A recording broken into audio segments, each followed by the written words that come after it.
it's definitely cut down on food. Whatever the pen costs, you will save in food over the course of 2 years, without a doubt.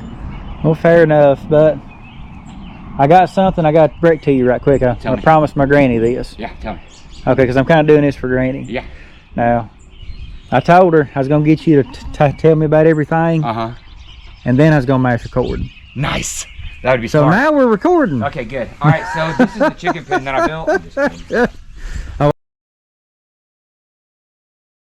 So, what got you into chickens? I wanted to cut. Did you really hit the restart? There wasn't no restart. I wasn't recording the whole time. I was serious. I am charging you now. Like I said, I'll pay you back for some jug fishing. Really? But so like I said, you got all your bugs out of the system. See what I'm saying? I didn't have no bugs in the system.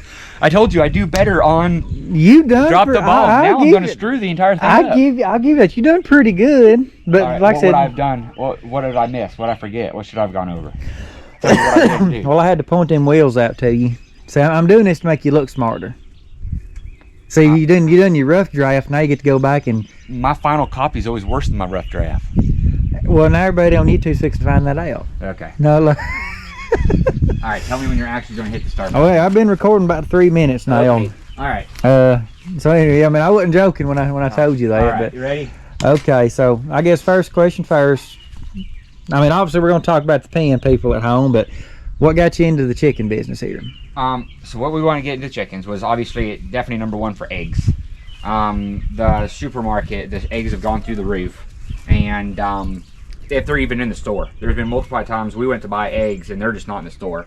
I've got 5 kids and Kylie, so there's 7 of us that live in this house. So it is not uncommon for us to go through a 60 flight of eggs a week. And 7 days to 10 days is how often we go through 60 eggs. And so we know we needed to get enough chickens that we wanted to be able to meet that need. And you just can't beat eggs you grow yourself. They taste different and they're way better for you. But then we had the opportunity when you were growing off chickens, we knew it was going to be a perfect time to go ahead and get our pen, build us a pen, and be ready to get them. Okay, so why'd you go with this design over a stationary pen or anything like that? The main thing is we want to be able to move it. The best thing you can do is obviously open up the door and let them out all day, because then they have an entire yard full of bugs to eat. And that's going to create the healthiest chicken and the best eggs. We weren't totally sure if we were going to be able to do that. So we knew we wanted to be able to have the option of keeping them together all day if we needed to. So we went with the A-frame because it's the cheapest way to build one supply wise and structurally. It's just that simple. So this has got a 2x4 bottom on it, a 2x4 frame, and it's got a 2x4 A-frame in the very front and the very back. The rest of them are all built out of pressure treated 1x3s, and everything's pressure treated, so we won't have to worry about it. It's 8x10, so that gives them a whole 8x10 new area every single day to be able to have different area to scratch and different bugs and all sorts of stuff. It also completely eliminates any buildup. So you can see throughout the yard, day 3, day 4, day 5, day 6 of where I've moved this thing. And yesterday is the only day that you could find out where it is. If you try to find where it was the day before yesterday, you would never know where it's at. So the buildup is completely eliminated. So you got the wheel is literally just on a pendulum lever system. So all you do is you just pull the wheel down. It'll go right up and you pin it. The other side's got the exact same thing.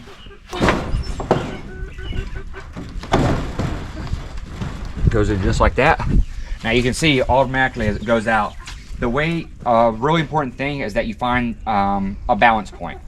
And the way that we did that is we took a PVC pipe, a 3-inch PVC pipe, and we jacked the front of it up and we stuck it through there. And we slowly moved it back and forth until you could just take your finger and balance it on that PVC pipe.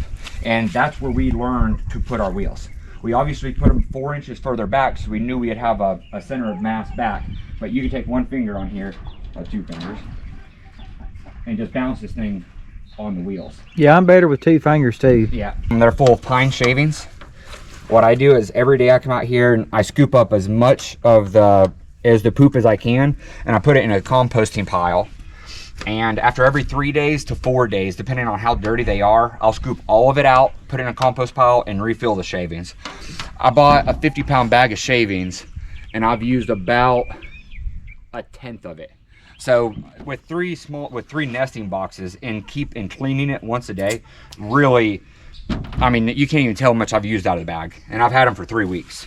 Yeah. So I'm assuming that bag would probably last at least 5 to 6 months, really. We had so much rain last night, this ground is completely soggy. I can't roll it right now because the wheels are just buried in the mud. Yeah, about an inch. Yeah, you can just see it. Yeah. But so what I did to get over that is all I did was I attached the rope to it.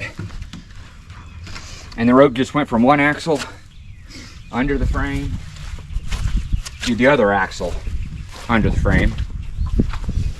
And I just put it behind my back.